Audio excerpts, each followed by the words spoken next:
These my dollars make it hurt.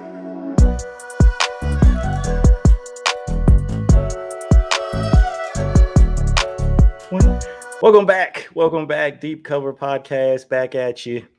Took a little hiatus as we have a tendency to do, but we always come back, and we always come back with good content, quality content. I'm joined as always by Chris and Carrie. We're going to jump into all things Ravens, talk about the Chargers game, talk about some of the other stuff going on around the team, injuries, signings, blah, blah, blah.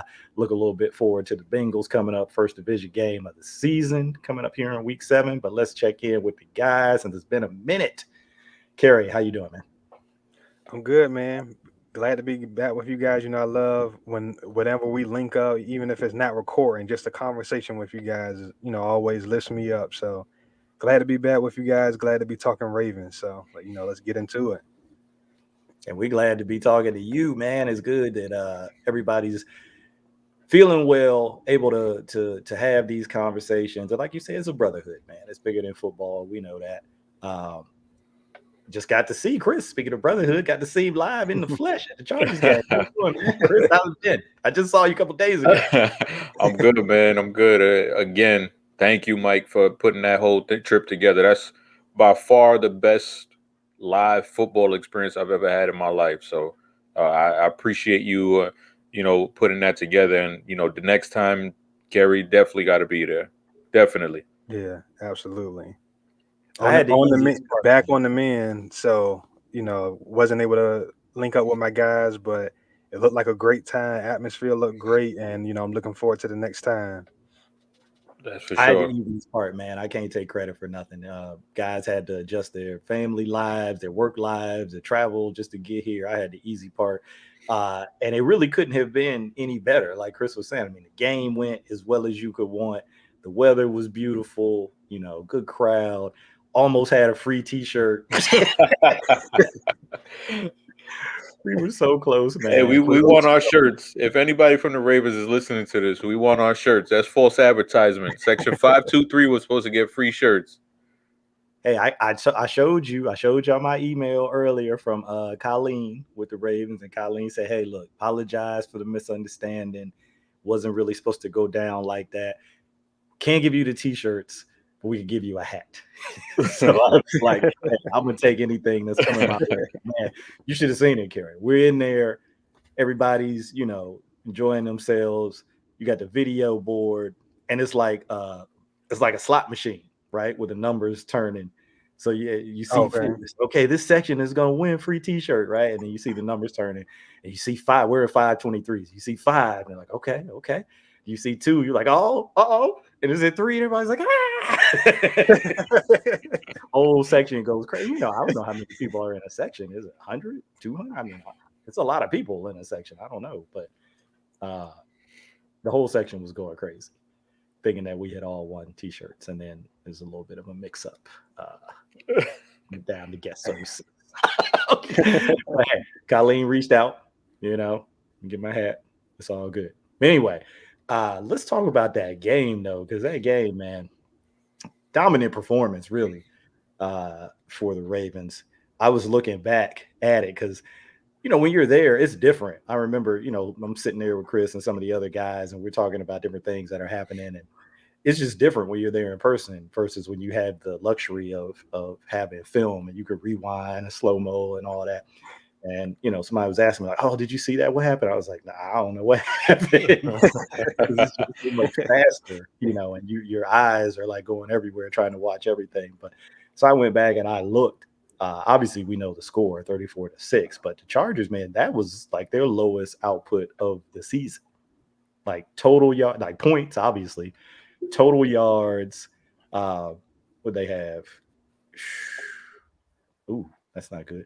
I think passing yards was like 182, something like that, and rushing yards were like 26, something like that. I mean, it literally was like a complete.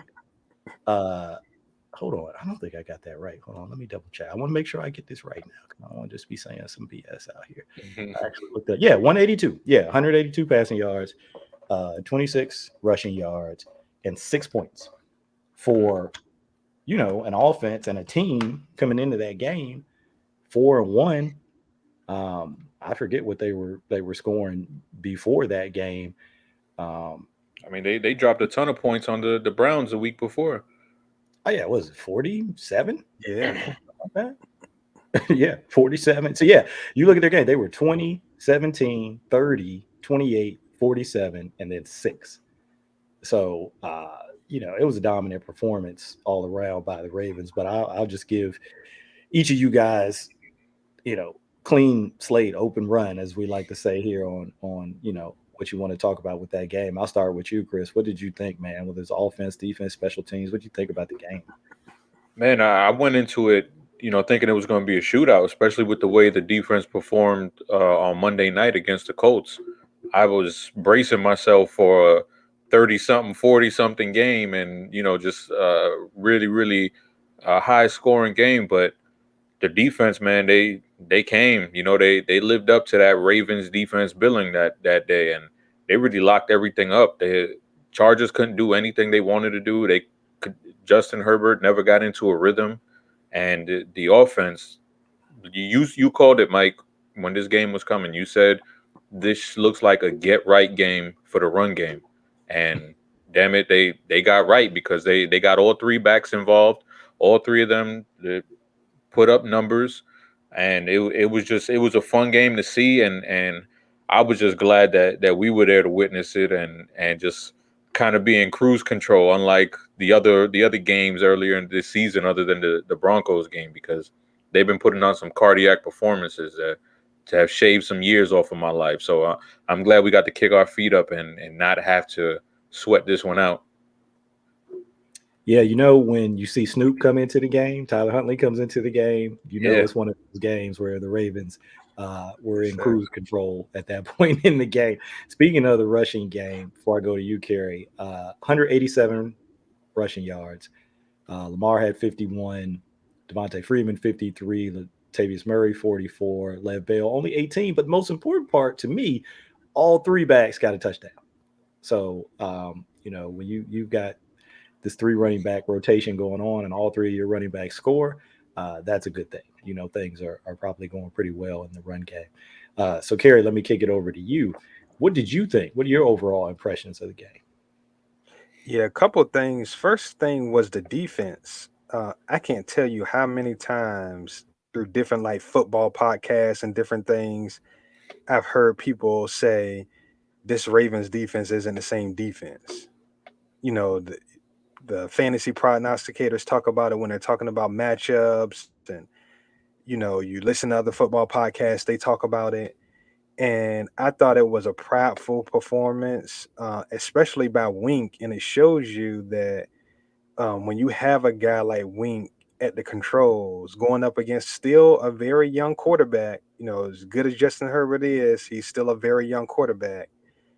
You saw him rattle, you saw him uncomfortable, you saw him miss throws that he should have really hit. There was opportunities in that game for him to make some plays that he didn't make, and it was because they made him very uncomfortable from the onset of that game. So I thought that was huge.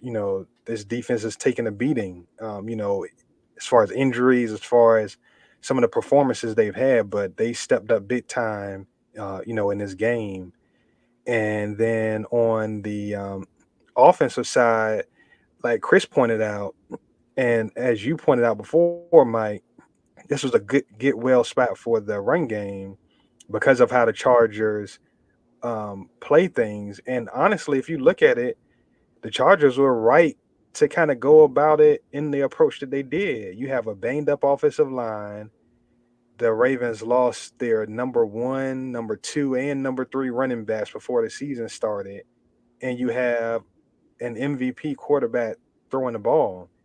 You should invite them to run the ball. That probably increases your chances of holding them in check.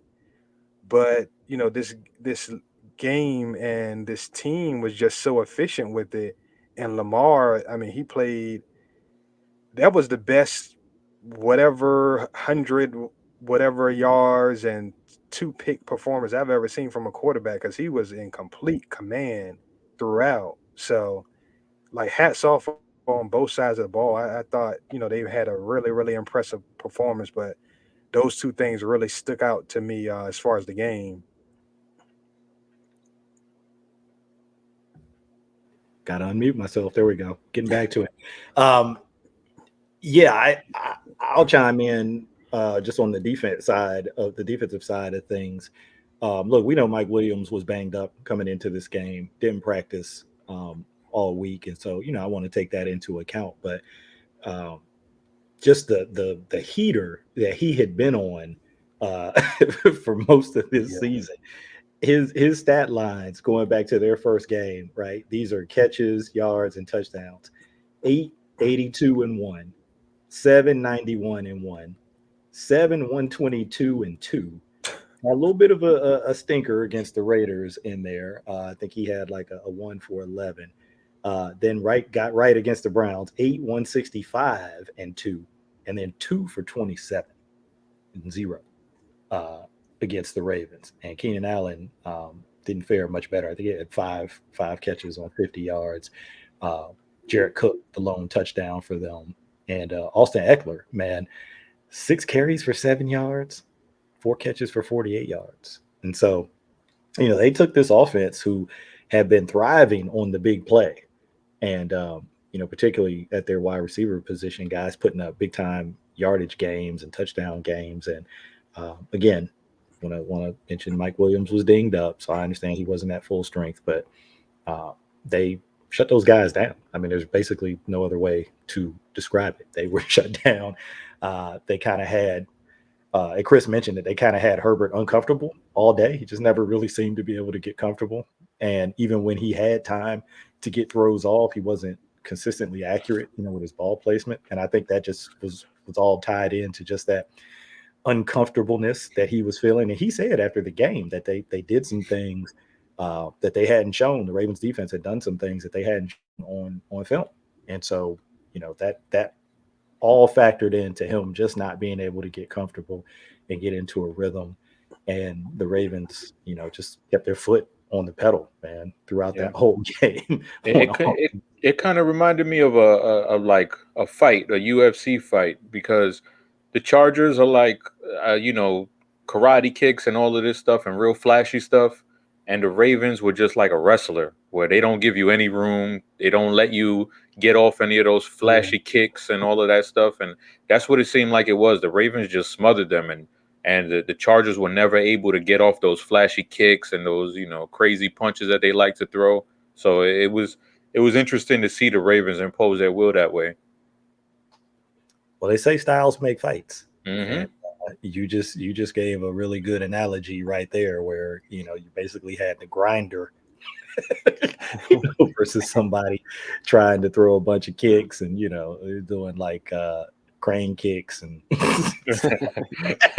but seriously, no, they had been a kind of a big play, shot play type of offense, particularly in the passing game, just deep shots down the field, guys making long touchdown catches. And they just weren't able to get to any of those in this game, or if they got one, they weren't able to complete it. So it was good to see that, right? Because I'm with Kerry. I would not go so far as to say that this Ravens defense was bad or anything like that. Those people, kind of going in that direction. I think that was a little bit too far.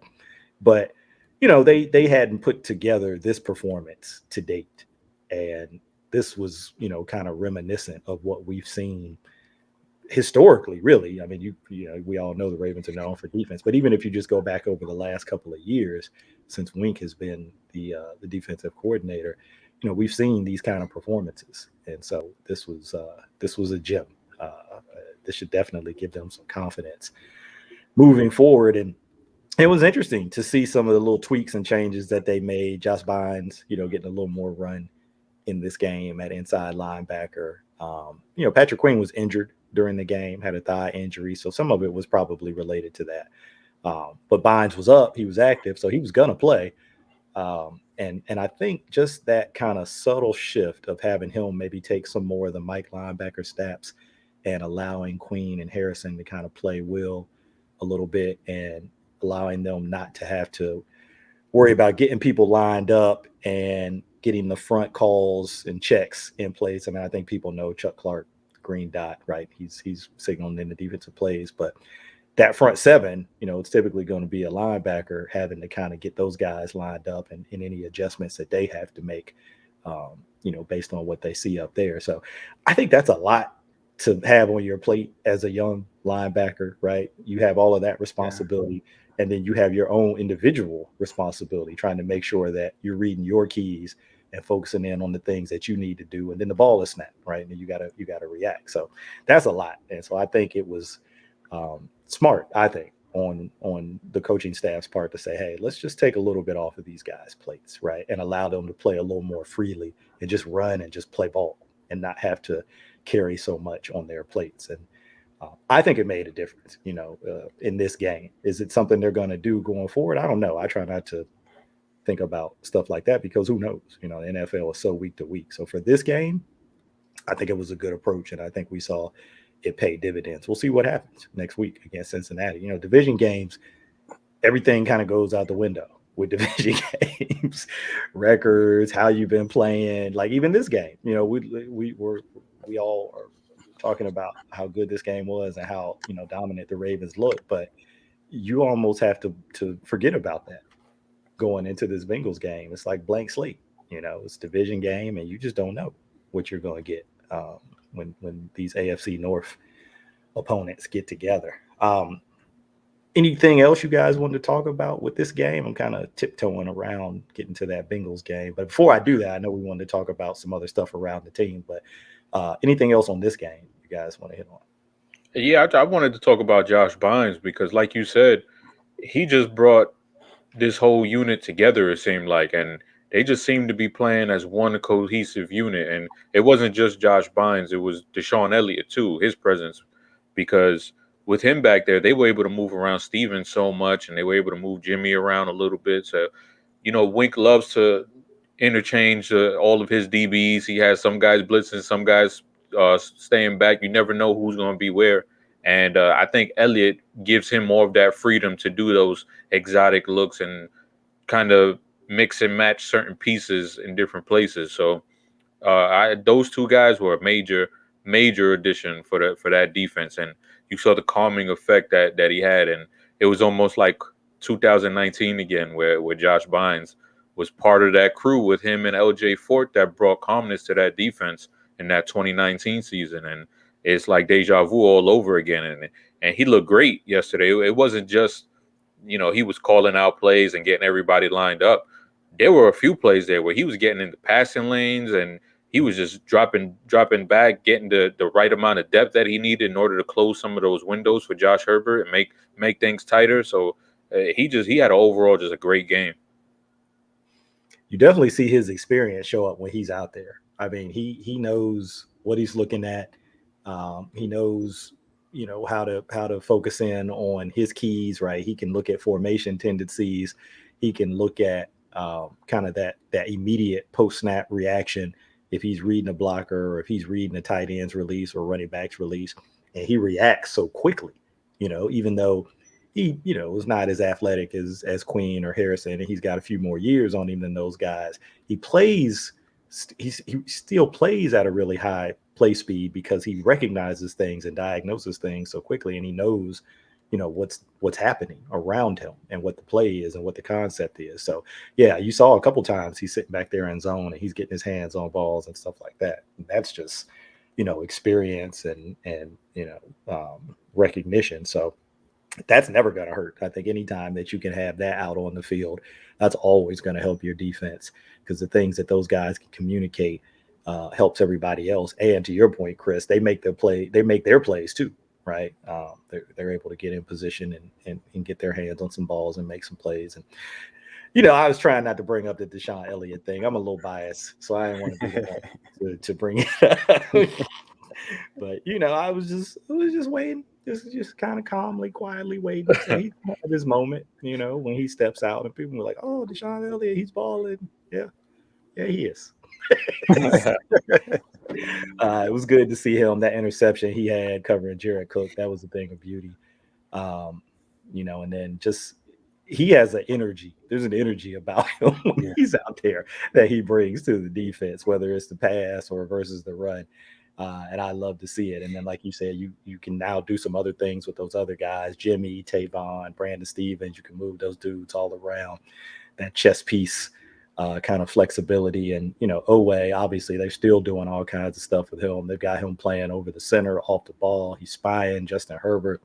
Yeah. That dude, he's just a freak. So uh, it's gotta be fun for Wink to have, all of this flexibility and be able to kind of mix and match and get creative with his pressures and his coverages and his fronts. So I'm sure he's enjoying that part of it, and it went well on Sunday. So he had to be a happy guy. What about you, Kerry? Anything else from this game you wanted to touch on? No, I think we pretty much hit everything on this game specifically. Okay. So before we go to the Bengals, I know I kept bringing them up, but we did want to touch on a couple of things happening, around the team with some of the players. Ronnie Stanley, right? There's news this week that they're going to go ahead and they did go ahead and put Ronnie on season-ending IR. I think he's already had the surgery on his ankle, and now, he's going to start recovery and rehab.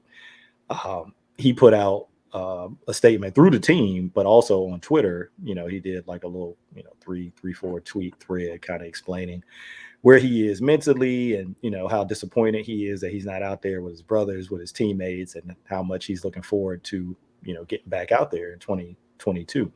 And I'll start with you on Chris. Start with you on this, Chris. I know we had some discussions about this, all three of us, and I know some of the stuff that you were seeing from some fans questioning Ronnie's toughness or even his love of the game, really bothered you.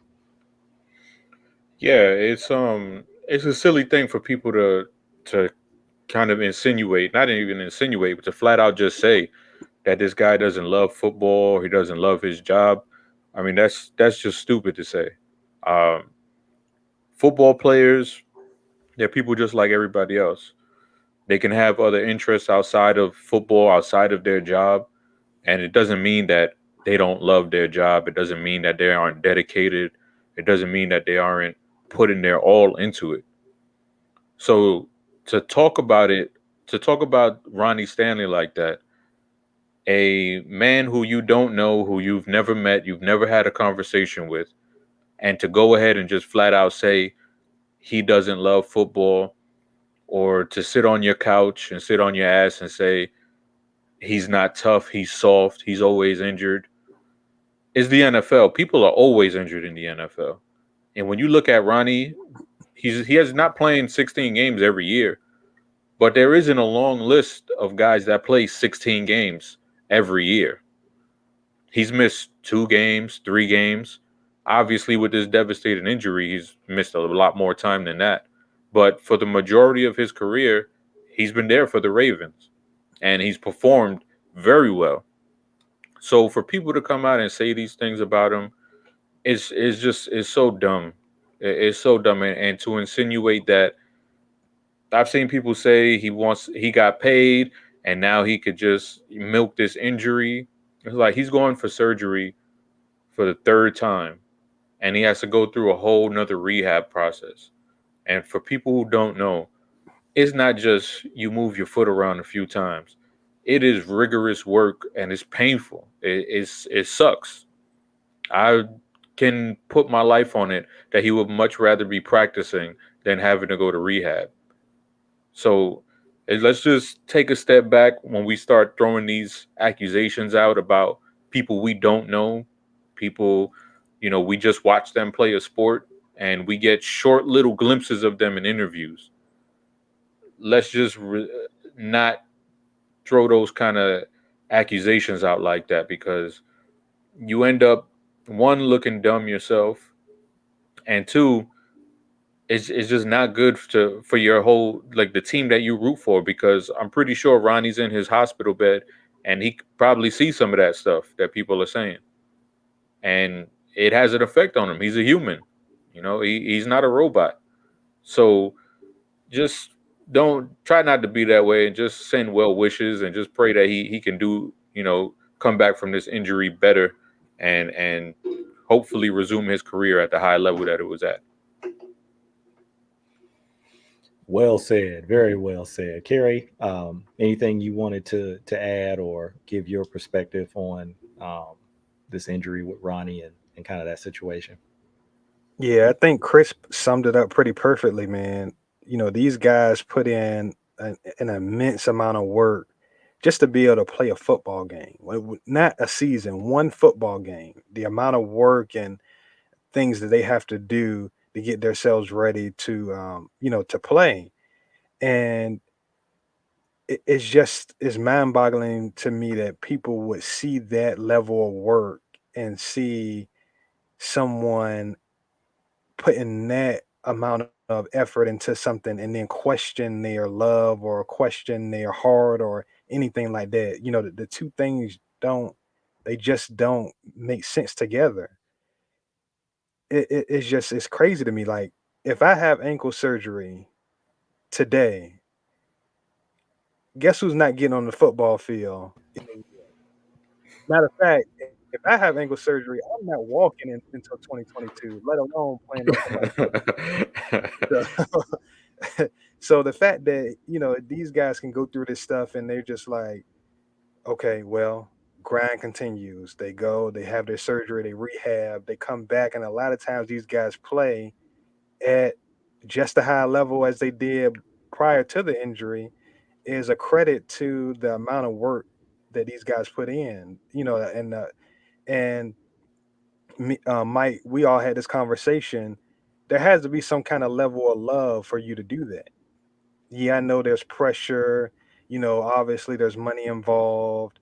You have families you got to support and all those different things. But you know, uh, certain guys, man, once they get to a certain level, they've accrued a certain amount of money. These guys don't have to do this.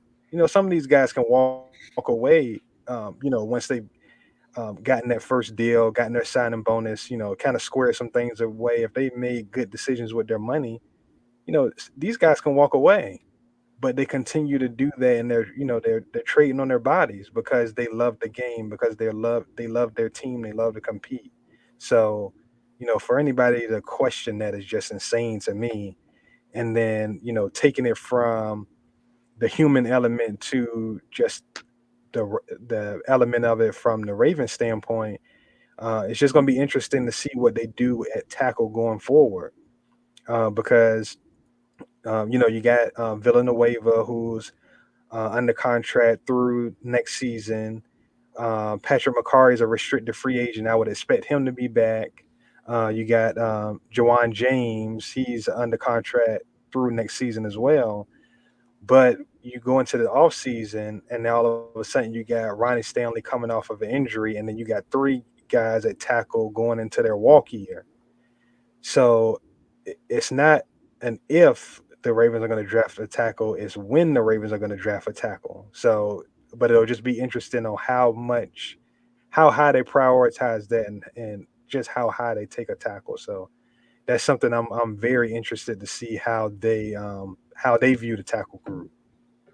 And you see, this is why deep cover is always in sync, because I was just thinking about this yesterday, just about how interesting the tackle spot is going to be going into this offseason. And like we've always been saying on our draft shows, teams can't lie to you during the draft and free agency. Yeah. So if the Ravens take a tackle high, we already know what they think about the whole situation with Ronnie and his recovery, or what they think about Jawan James.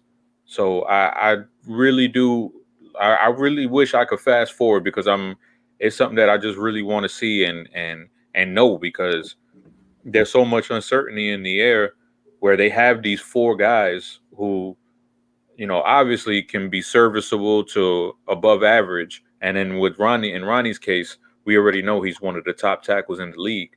So it'll be great to see it. I'm glad they'll have enough time to evaluate. Hopefully, when Ronnie's finished with his, well, hopefully finished with his recovery, and they can make a decision come draft season.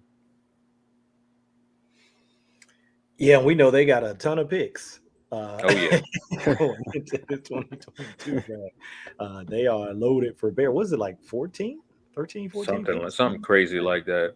I know DeCosta goes to sleep. He probably goes to sleep with the picks printed out, and he just holds it at night.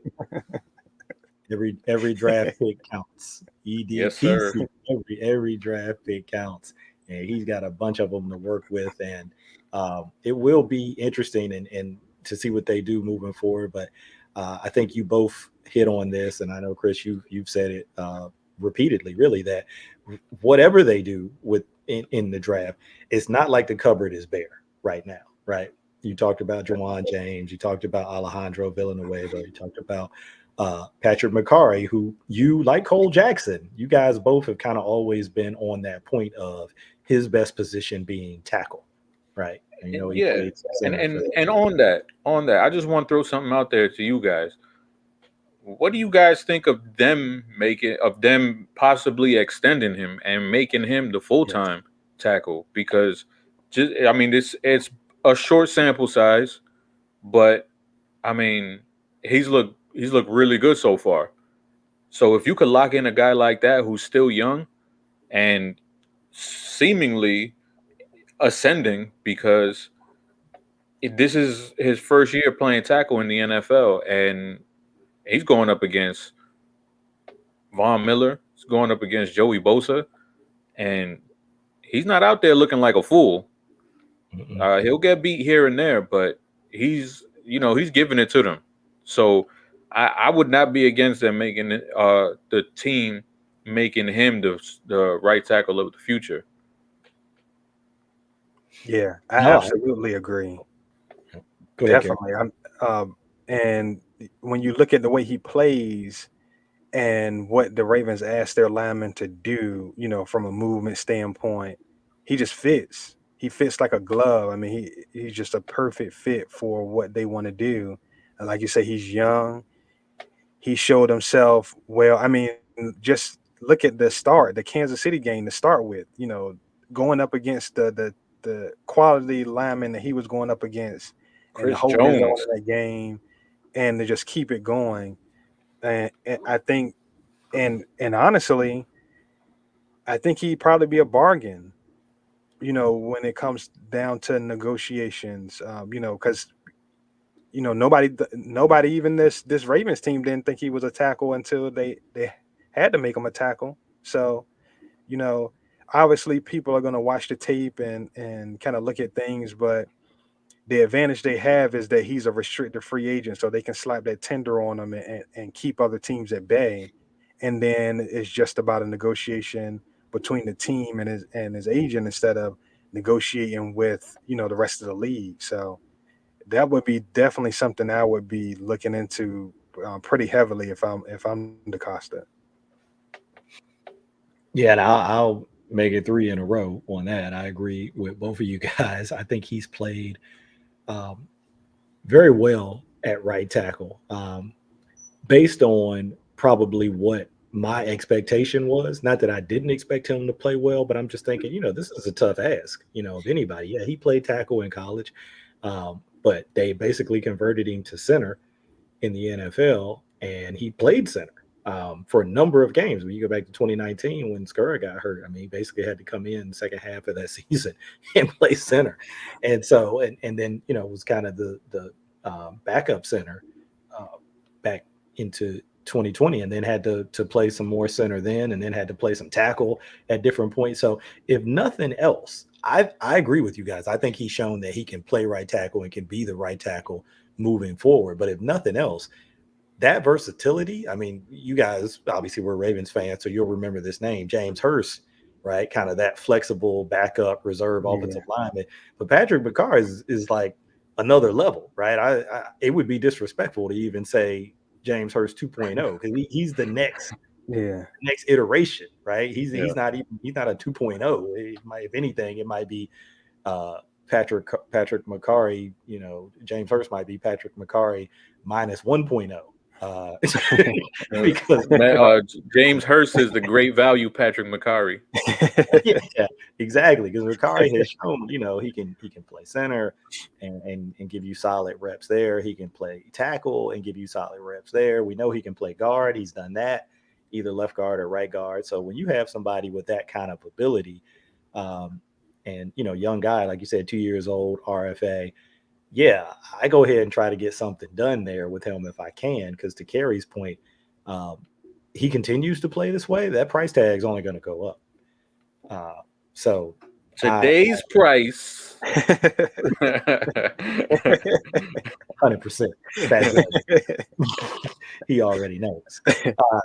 So yeah, I gotta imagine that's something that they're probably thinking about doing, and I definitely like to see them do that. Sticking with the offensive line, a name people will probably recognize just because he's from Alabama, and we know this team's connection with Alabama, and he was a former first-round pick. The team signed James Carpenter, most recently of the Atlanta Falcons. I think they released him back in March, but he had signed with them in 2019. But the reason I say people might remember him is because he was a first-round pick back in 2011. I want to say towards the end of the first round, 20 somewhere, maybe 25, something like that, to the Seattle Seahawks. And he's got sort of like some of these other guys that they've brought in, whether it's Derek Wolfe or whatever. He's got that championship experience. He played for the Seahawks in both of those Super Bowls. The one against the Broncos where they won, he played in that game. He was their starting left guard, and the one against the Patriots that they lost, he was starting left guard. So he's got that pedigree, that experience. Sort of similar to DJ Fluker, who was with the team last year, where, coming out of Alabama as a tackle, first round pick, got into the league, played a little tackle, but then got converted to guard, similar to Carpenter. He was a tackle at Alabama and then kind of got converted to guard in the NFL. And I think that's primarily where he's played. But, probably another one of those guys where, in a pinch, if you needed him to, could probably give you some snaps at tackle. So, I don't know if we were talking about it, if it was some other group I was talking about, but just that approach of when it comes to their offensive line depth, they clearly have a type. They clearly like that guard / tackle, center / guard, whatever. They want to slash in there, right? Mm-hmm. And I know there's been this debate within the fan base with like backup players on the O-line. Like, why don't they just get a pure offensive tackle? Guys just purely at offense. I just don't think that's their approach to depth, right? Starters, that's different. Obviously, we were talking about Ronnie earlier, when they had a really high draft pick that year that he was coming out. They clearly took, who they thought was the best tackle at that spot, right? And Ronnie was a pure offensive tackle. There was no doubt about that. But I think when it comes to their depth, they want guys who can play multiple positions because it gives you flexibility on game day. In terms of how many guys you can have active and different things that you have to juggle in terms of your actives and inactives, because it's not just about the offensive line. There are other spots on offense, defense, and special teams where you have to be able to say, okay, well, going into this game, we need to have coverage at this position, or this guy's out, so we got to move over here, and somebody's got to take his snaps on special teams. There's all these things that you got to manage. And so I think it just gives you some additional flexibility when hey, we can bring up 8 offensive linemen, right? Our 5 starters and 3 backups. And our 3 backups can all play at least 2 positions. I mean, that's just a tremendous amount of flexibility. And I really like that approach. I obviously, we're not there. Only one of us here has Eric DeCosta's phone number. It's not me. It's not me. And so I don't know this for sure, but just judging by, the kinds of guys that they've signed for depth, they kind of all have their profile of being able to play, multiple positions on the whole line. So I'm just reading between the lines a little bit. So I think Carpenter is another one of those guys. I don't know what's going on with the other guy, Knight, Dallas. They claimed him off waivers. He didn't report. Yeah, he was like, I'm staying home. I'm good. Yeah. And then I think they put him on one of those other lists, like NFI or something like that. Yeah, did not report. Yeah, I who knew there was a did not report list? But apparently there's a list for that kind of thing. And it was Matt Wise who said shades of Paul Warlow, if you remember that situation. Remember that the one day Raven, right? Yep. Well, was it even one day? I don't know. I remember that. But Harbs was asked about that today at his presser, and he was like, "Hey, that's on him. Basically, that's a personal choice he made. You have to ask him why he didn't report." It's such a weird situation too, because it's like I mean, when you look at the Ravens tackle situation, you're not far from being called up, and that seems like a huge opportunity to just not show up for. I mean, I don't know what he has going on in his life. You never know what's going on in anybody's life, but it's strange that it seems like a pretty good situation is there for you, and you just like, nah, I'm not gonna show up. It's just strange. Hopefully everything's good with him, because I think with the whole Warlow situation, I think something was going on with his wife or something like that, and they were having some issues with as far as their child. So with a situation like that, you understand. So maybe it's something deeper than just football and the opportunity. So hopefully everything is all right with him. Yeah, Brandon Knight. I wanted to get his full name in there just out of respect. Most recently with Dallas, and you're right, Chris. I mean, I think Harbs has kind of shown that when he uses that language, when he talks about guys having personal decisions or personal choices or issues, it usually means there's something going on outside of football, and he's not going to speak on it. It's like, hey, if they want to talk about it, they can talk about it.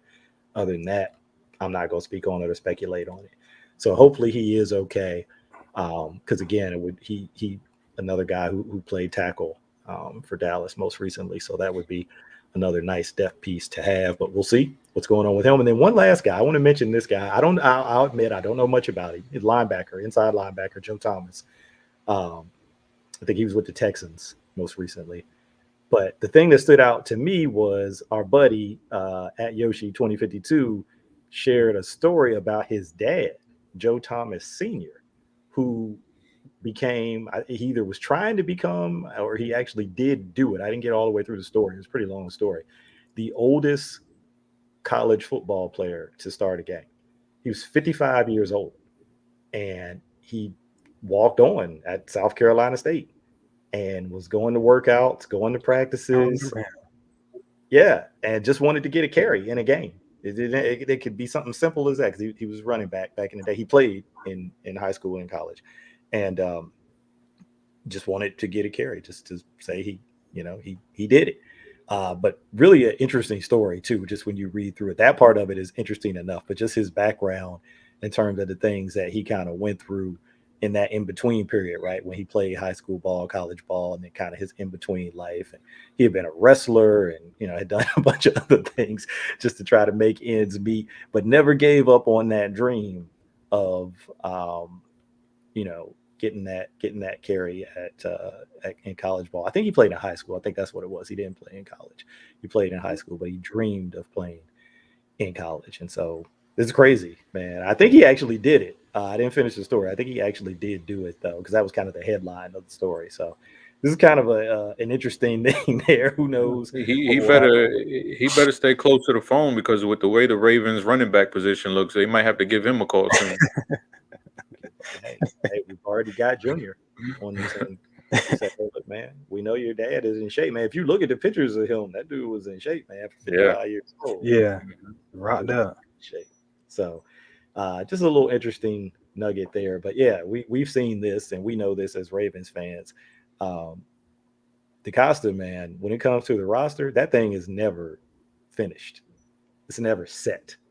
He is continually adding and juggling and manipulating. And we ain't even talking about trade deadline. I mean, that's coming up November 2nd. Who knows what the team might do around there. This is just practice squad and, elevating guys up and bumping guys back down. This is just the normal sort of, week to week process. And he's been manipulating this thing like crazy. So never a dull moment. When it comes to just watching the roster with Eric DeCosta and this team. Did I miss anybody in terms of like recent additions? I think those are the most recent. Oh, you know what we didn't do? We did not talk about Rashad Bateman. Oh, that's right. Oh, yeah. We did. No, we didn't. I don't think we did. Okay. We're going to say no more signings. We're good on that. I think the only other thing we were going to do in that section was talking about the running backs. But we can circle back to them. But Bateman, I want to give both of y'all the floor on Bateman. Because I know Kerry talked about Bateman during his tier videos that he did back at the beginning of the season. Side note for any of those who care, I believe I am 4-1 or 5-1 in our Yahoo League. And I only drafted players that were in Kerry's team. There's a lot of season to go. I know I'm 2-1 way too early. There's a whole lot of season to go. And I could be sitting here at the end, talking about, well, I was 4-1. Right now, things are looking pretty good, and that's all due to my man Kerry Stevenson. But Kerry, I'll start with you. What did you think about Rashad Bateman's debut? Yeah, with Bateman, man, for me, I just thought it was more of a chance, big picture wise for the group, just to give um, Keith Williams and T Martin their flowers. You look at this wide receiver group, man, and the confidence they play with, the blips on the radar that they just move past with ease. I mean, I think about the Detroit game. I think Sammy Watkins had one or two drops. Then he makes the big catch to set up the game-winning field goal. We know about Hollywood having the issues with the drops in the Detroit game. He comes back with the diving touchdown catch in Denver. You got Devin Duvernay making big third down catches. You got James Prochet out there playing with force, him making plays and as a receiver. All these things happen, and then to put the icing on the cake as far as these young receivers go, you have Bateman come out and extend drives on 4 different catches and come out there and he's looking like a seasoned vet in his first game action, 45 snaps right away. And I just want to give a shout out to those guys, man. Those coaches, man. The level of confidence that these receivers are playing at, and the level of contribution we're getting from these guys, the 4th receiver, the 5th receiver. This is uncommon territory for the Ravens. Before, hey, you got Steve Smith out there, you got Anquan Bolden out there, those kind of guys. Hey, they go down. I'm not going to put any of these older receivers under the bus, so I'm not going to say any of their names, but those guys aren't making these level of plays that these young guys are making. Now, obviously, they've put more draft capital into this group, so there's something to be said for that. But Prochet is a late round pick who's showing well and showing that he's a guy that's worthy of getting snaps in this league. And then Boykin comes back, and you saw the key blocks he made and some of the things he did on special teams. So just an entire group of guys. Obviously we're excited about Bateman. To me, he shows shades of, when I watch him, he kind of looks to me like a hybrid between Cortland Sutton and Keenan Allen. It's kind of like a mixture of their games when I watch him, and I think he can play a multitude of different roles. So obviously excited about him, but I just wanted to give those two coaches their due and to give the whole receiving core their due, because these guys are showing up every week. Man, that's 100% right, because you look at this room and how young they are and the amount of dogs that they have in that room. Because you watch Tylan Wallace on special teams, I'm not going to say anything bad about him. So, but you watch him on special teams, and he's playing like his life depends on it. He's not just out there doing his job and just running fast down the field. He's putting his face in there. He's getting lit up sometimes, and he's getting dirty. So, and then you see, like you said, Boykin had one of the big time blocks on the Le'Veon Bell touchdown, and you know what he's going to do. He won't get the ball. He won't get a target. You're not going to see him pout. You're not going to see him do anything to mess up the vibe of the game. He's just going to go out there, do his job, and he's going to block his ass off. Underrated part. Super underrated part. And I know they're happy to have him back.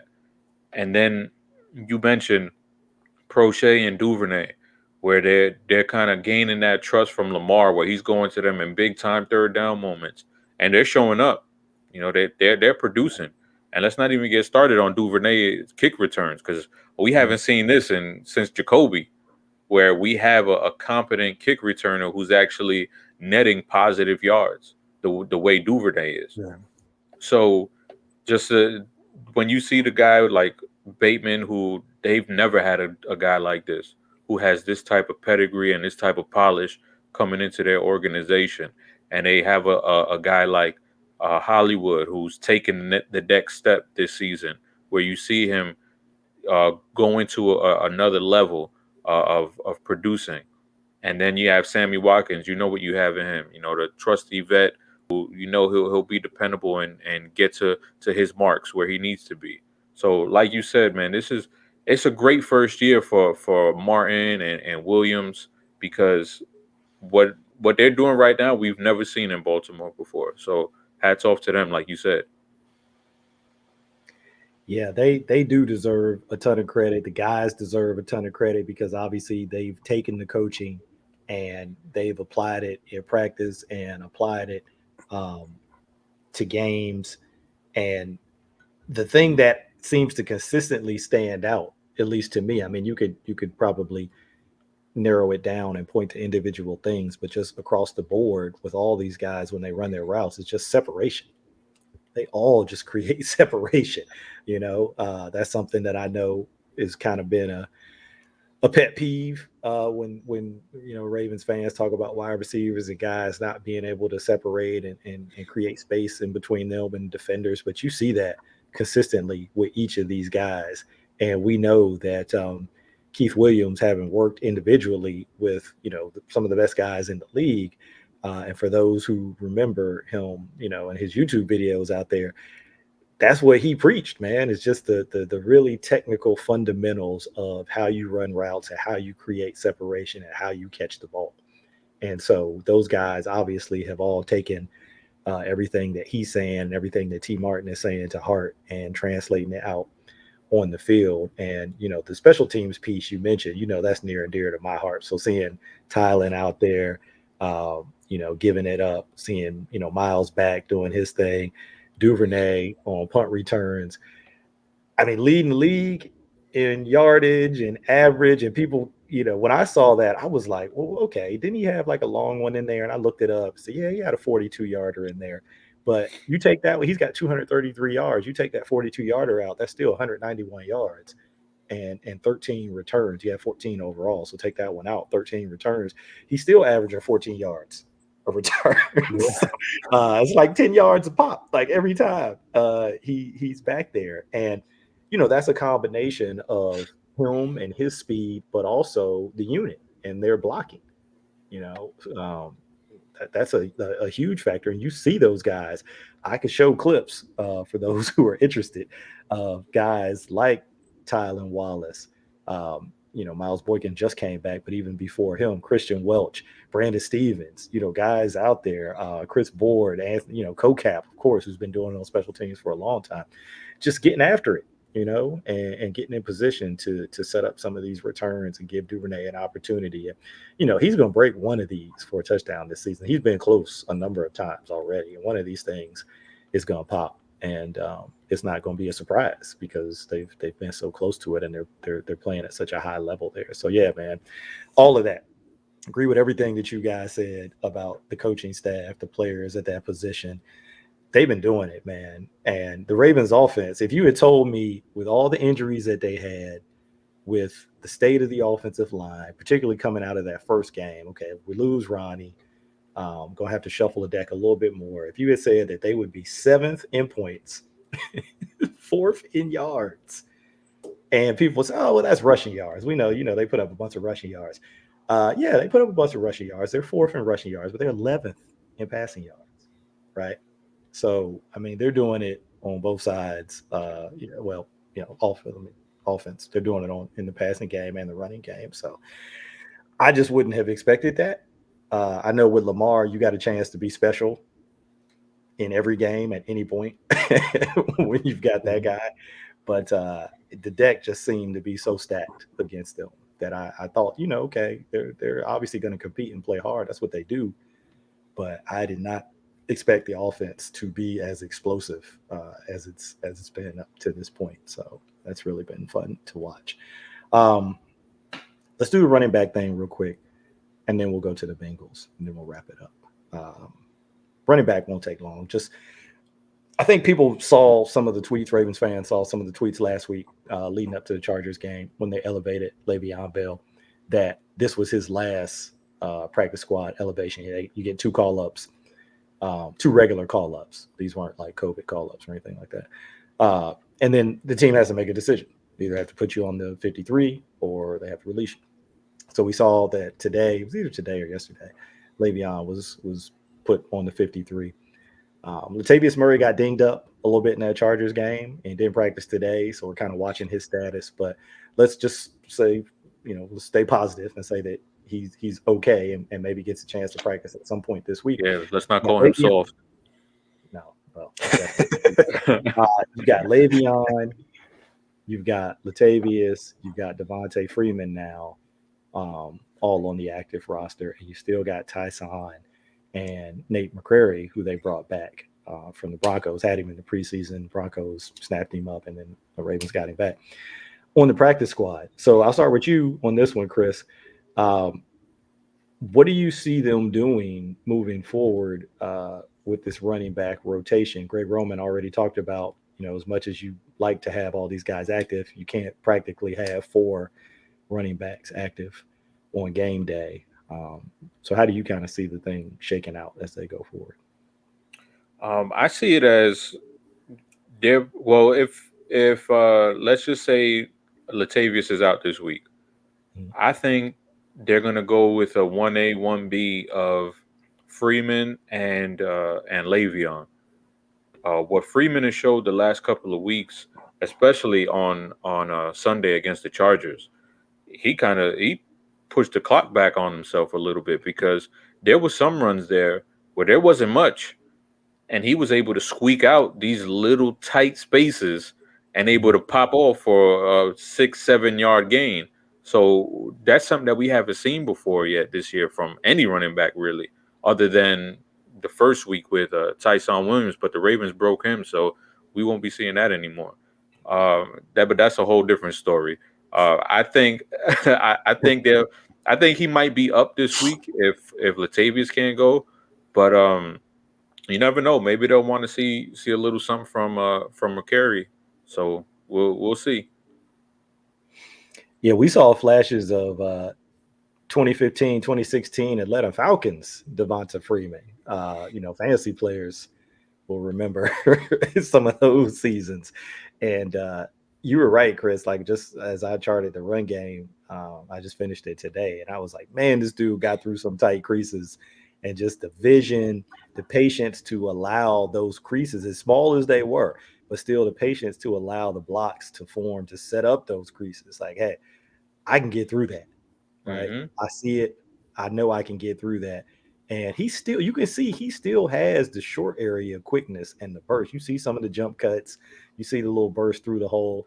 The long speed, that probably was always the thing, right? With him, is like he didn't have, the long speed of some other guys who are like home run hitters, but you knew that in that 10 to 20, 25 yard box, he can work. He can get it in, and we saw a little bit of that in this game, and we know Le'Veon can still do that. It's been weird watching Le'Veon when he's in, because he hasn't gotten as many carries as the other guys, and they talked about when he first came in about him having to work his way into shape and learn the offense. Maybe some of that is still happening, but when he gets his opportunities, you can see it. You can see he still got the stuff that he's always had. Again, it's not going to be what it was, because these guys are older, so it's not going to be their prime. But the vision, the patience, the ability to set up blocks, balance, run through contact, they all still have that. He still has that. And I think it's just going to be a matter of, as he gradually gets more opportunities, you're going to see more and more of those kind of runs from him, as well as Devontae Freeman. So, Kerry, let me hit you on that real quick. How do you think this running back rotation is going to shake out moving forward? Yeah, I mean, I think the first kind of just glaring thing is that if Lamar Jackson is your quarterback, your running game is going to be pretty at least at a kind of a floor there as far as their effectiveness. I mean, I think I could maybe get a yard on one play. At some point, I'm going to do a lot of sliding and running out of bounds. I'm not taking no hit for nobody, so that's out of the question. But if you watch that Devontae Freeman touchdown run, they were so scared of Lamar that it just parted like the open sea for him to run that in. So I think that's what makes me think that this team probably won't like try to trade for a back, just because Lamar being the centerpiece of it kind of gives you a floor to start with. And then, like you said, with these two backs that they have, say Latavius is out, um, I'm curious. I want to see what Le'Veon has, with the 15 carry game. Something to kind of give him some rhythm. Allow him the chance to kind of get into the rhythm of the game. I'm curious to see what that would look like.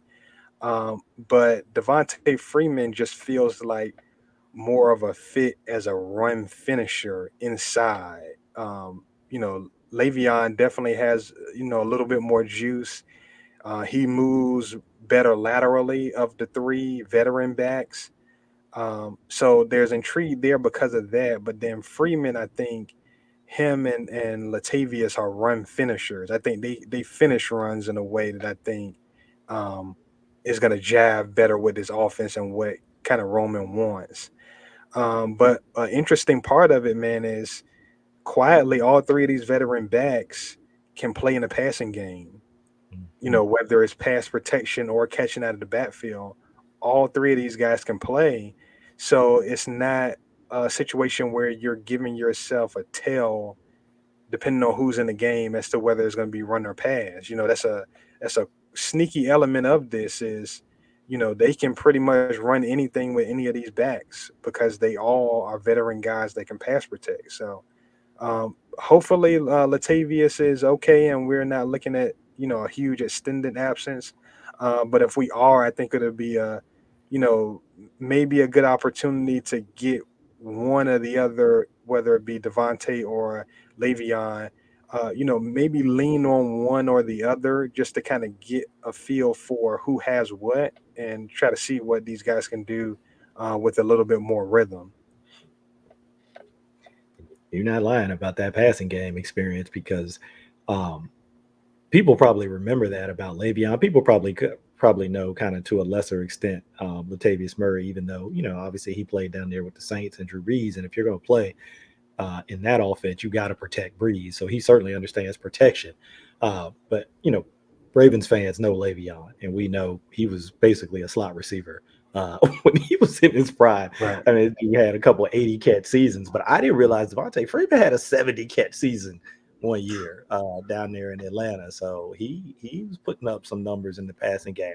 I don't think, and I'm not bringing that up to say that we're going to see those kinds of production numbers from those guys in this offense, because I don't think the offense is at that point yet. I mean, I think we've seen already that Lamar has been a little quicker to get to his check down this year. And so, I think you're going to see the backs utilized a little bit more in the passing game that we've seen the first, one he's had, but 2 full seasons and an 8-game season back in 2018 of Lamar's career. So we're going to see a little bit more, but yeah, you're not going to see these guys catch 70, 80 balls. It's just not the way this offense is constructed. But they do have that protection experience, which is so key.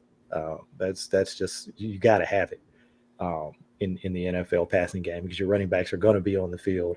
They're going to be involved in the protection, and you'll get your quarterback hurt if those guys don't understand, the scheme and their assignments and execute those things. Unfortunately, they've got 3 guys who've all done that, who all have a wealth of experience in doing that. So in the ways that I miss JK and Gus, I'm not saying that this replaces that at all, because I would take those guys today, right now. If somebody said, snap your fingers and we can bring those guys back healthy today, right this minute, I would take them right now. but there may be a little bit of a bump in pass pro, just not necessarily because of ability, but just because JK is a younger guy. He'd be going into his second year, so still kind of learning pass pro. Gus had gotten better in pass pro each year, and also was being used in the passing game, and he's making plays down the field. I mean, they throwing him like seam balls down the middle of the field. So Gus was already, kind of, expanded his role in the passing game. But these three veteran guys, they've just got that track record and that experience. So I feel comfortable with that. All right, Bengals game, and then we'll wrap this thing up. Like I said before, first division game of the season, a little bit different having it this kind of deep into the season. We're going into week 7, and they haven't played a division game yet, so it's a little bit different. But these Bengals, they might not be your father's Bengals, your grandfather's Bengals. I don't know. I mean, I think we started to see a little bit of that turn last year, drafting the Joe Burrow, and then, Burrow got hurt. And look, once that happens and you're running out the Brandon Allen types, it is what it is. But Joe comes back this year. They add Jamar Chase. Still got Tyler Boyd working out of the slot over there. You still got T. Higgins outside. Joe Mixon doing his thing. Kerry, this better than me, but consistently has been, in terms of usage, one of the top backs in fantasy. The production doesn't always work out in each game, but in terms of usage, he's always up there near the top. And so the big question, I think, on their offense is their line. The offensive line a little shaky in some spots, but in terms of skill positions, and we've all been watching Jamar Chase. I mean, it's been impressive. And then their defense, I think that's really the kind of story to me, even more than the offense, is how well their defense has been playing. If you look at their defensive statistics, they're basically top 5, top 10 in everything: pass, run, points allowed. I think turnovers are closer to the middle of the pack, so not super high up in turnovers. But Logan Wilson, leading second in the league in INTs. He's behind Trayvon Diggs. Diggs is going crazy. He's got 7 in 6 games.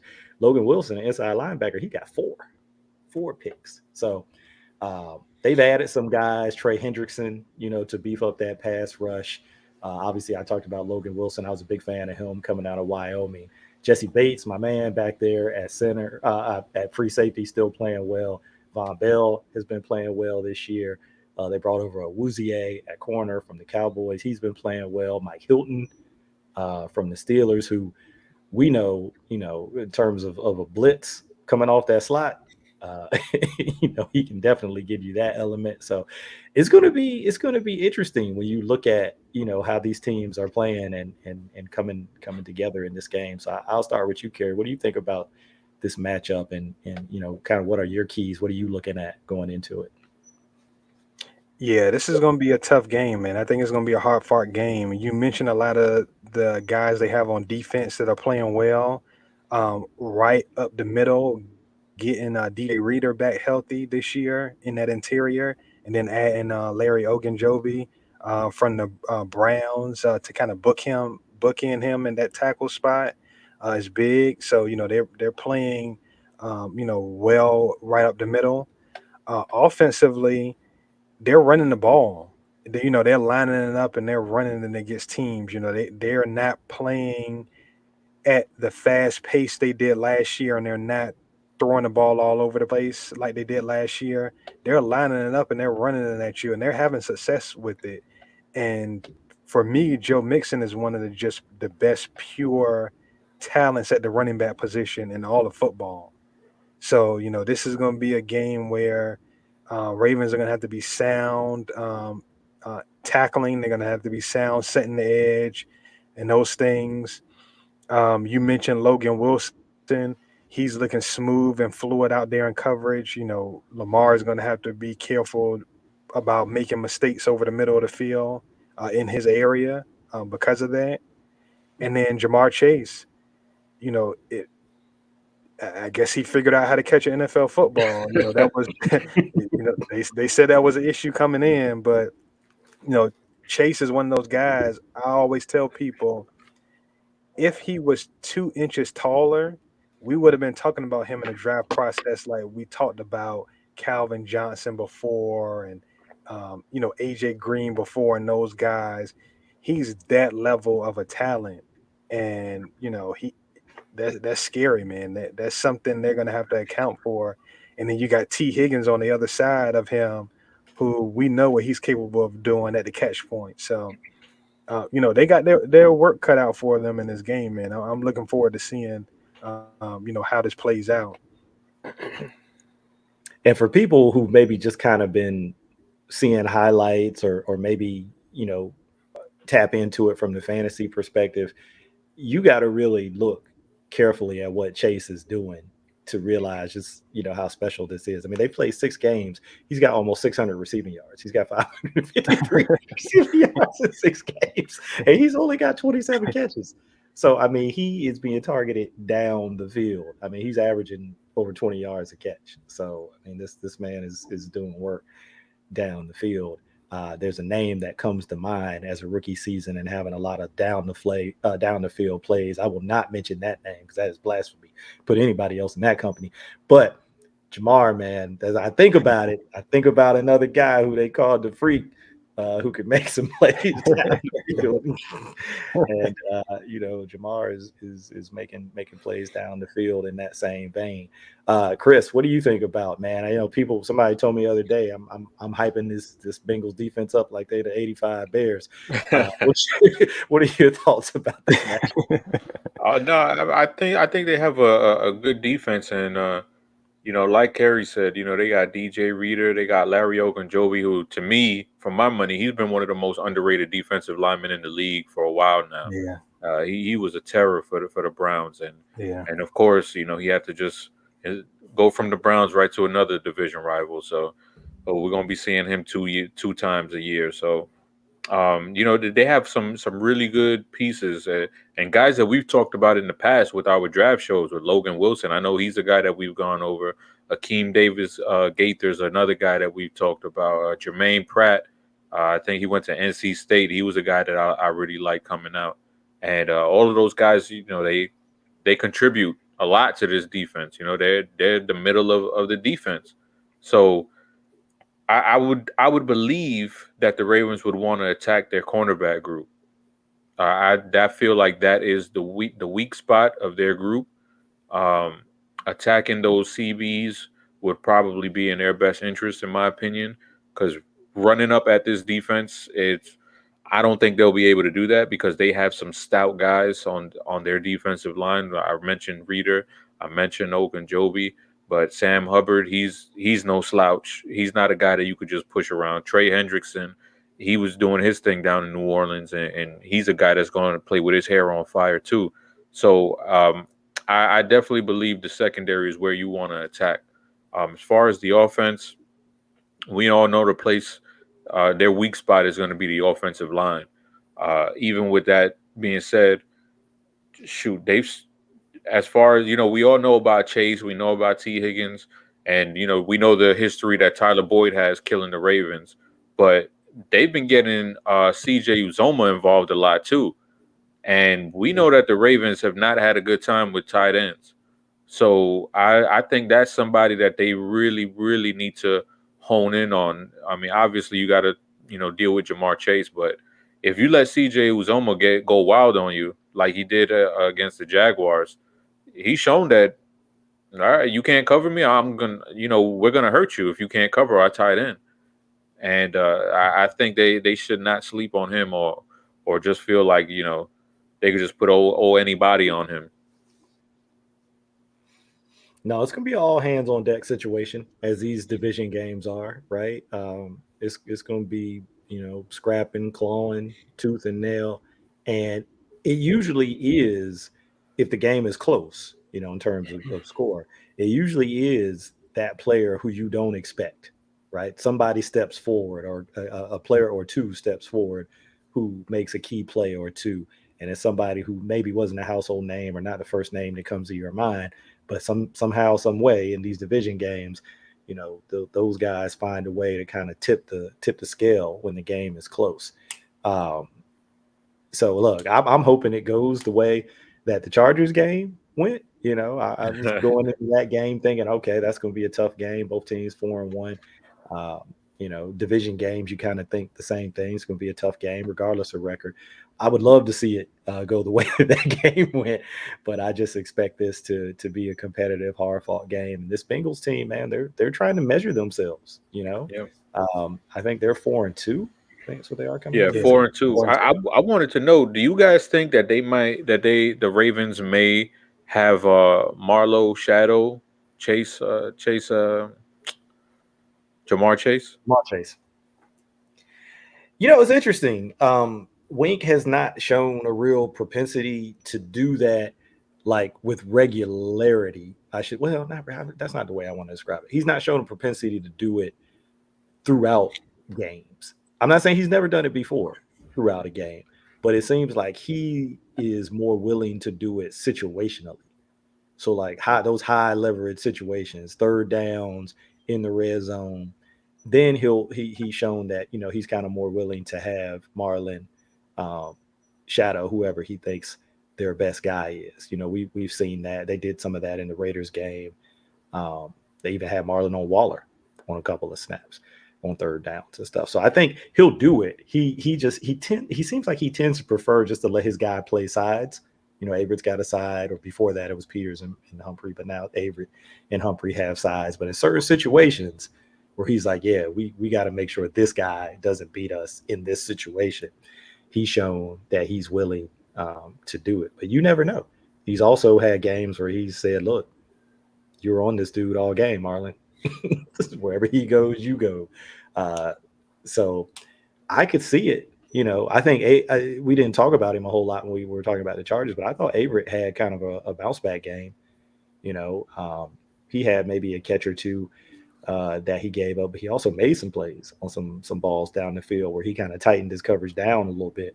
And it showed up in the run game too. Oh yeah, he's a good tackler. I don't know that a lot of people think about that because you typically don't think about corners being good tacklers in general. But he, I think, is one of the, you know, obviously Marlon gets top billing as a tackling cornerback. We all know how he is in that phase of the game. But I don't think people think about it with Avery as much because he's a cut tackler. Like Marlon likes to front guys up and wrap guys up.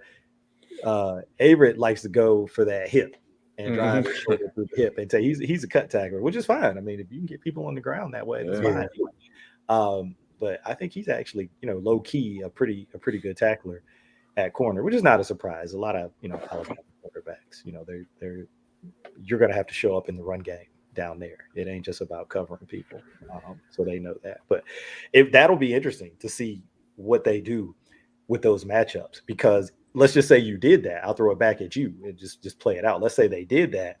Now that means that you could do, you know, you probably feel pretty good with Tavon on Tyler Boyd in the slot. And then with T, you know, you're probably thinking maybe a little bit more Jimmy, a mix between Jimmy and Averett because of how big a body T is. Yeah. Not that Averett's a small guy. I think he's over 6 foot, but you know, T is what, 6'5". He's a big he's a big dude. And so, you know, maybe you can kind of mix those guys that way. So you can do some different things. Or like I said, you can just play sides and, you know, just kind of see how it goes. And then on those situations, those third downs, red zone, if you say, hey, you know, you're probably going to bracket Chase for real in some of those situations. You're going to bracket Boyd. They've shown that in the past that they'll bracket Boyd with a nickel and a safety or a linebacker and a nickel in the middle of the field because they know he was the guy, right? When Chase wasn't there and Higgins, you know, was kind of still, you know, developing, you knew where the ball was going on third down. If it was a passing down. And now the Ravens have that wild card with Tavon because he's missed a lot of these games. Yeah. Before it's last year, it was Marlon having to go in there and chase Tyler Boyd around in the slot, and that's a battle because both of those guys like to get after it. So that part is going to be really interesting to see how those matchups in the passing game go. But you know, Kerry made a good point about Joe Mixon too. I mean, it's to me. You know, I'm just old school and how I think about that. It always starts with stopping the run for me on defense. And so, you know, you can think about those passing game matchups, but if you lose focus and think, oh, we just got to worry about that and don't come correct to deal with Joe Mixon, they can put some yards up on you in the run game.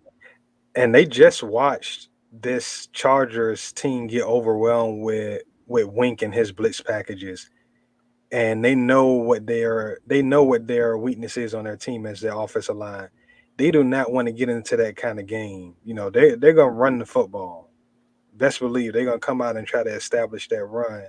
So Ravens have to be sound, and that's got to be job number one, is to keep that running game in check.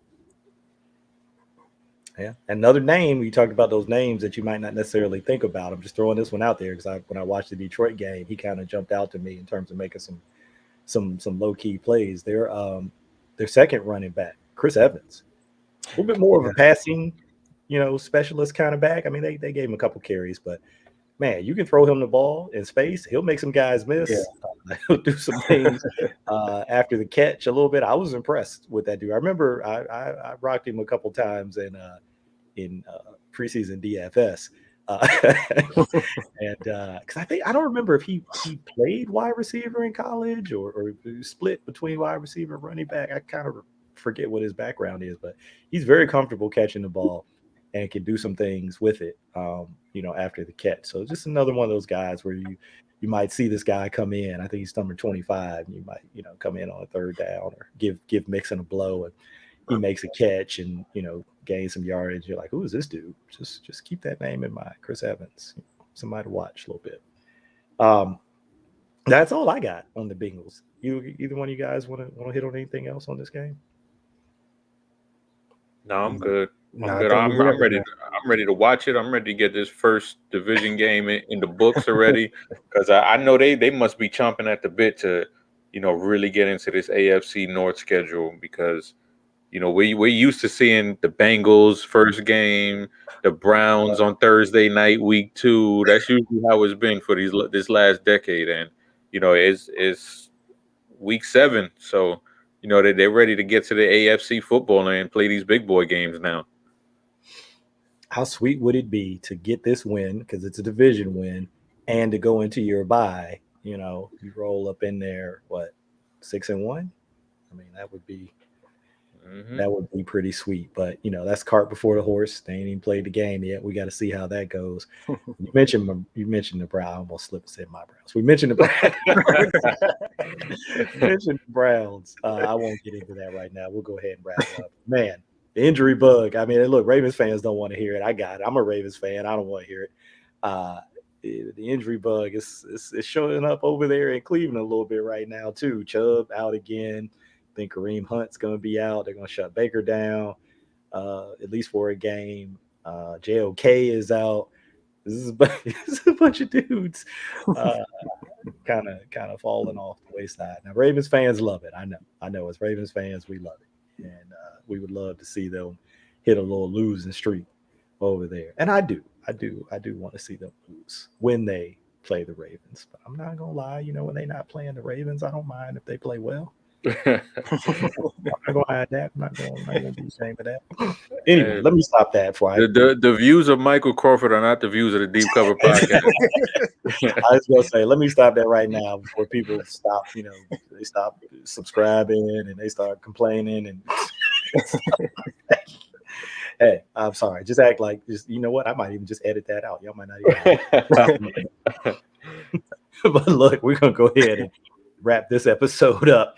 As usual, don't forget to subscribe on the YouTube channel, Deep Cover YouTube channel. Give us your comments, your feedback. Obviously, you can follow us on Twitter at Deep Cover Pod.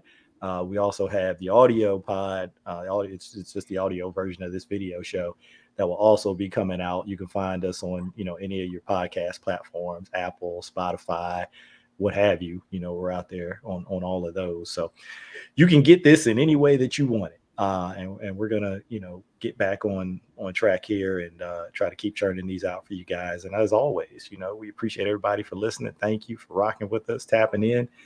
And y'all be good. Peace. Peace. These my dance make it hurt.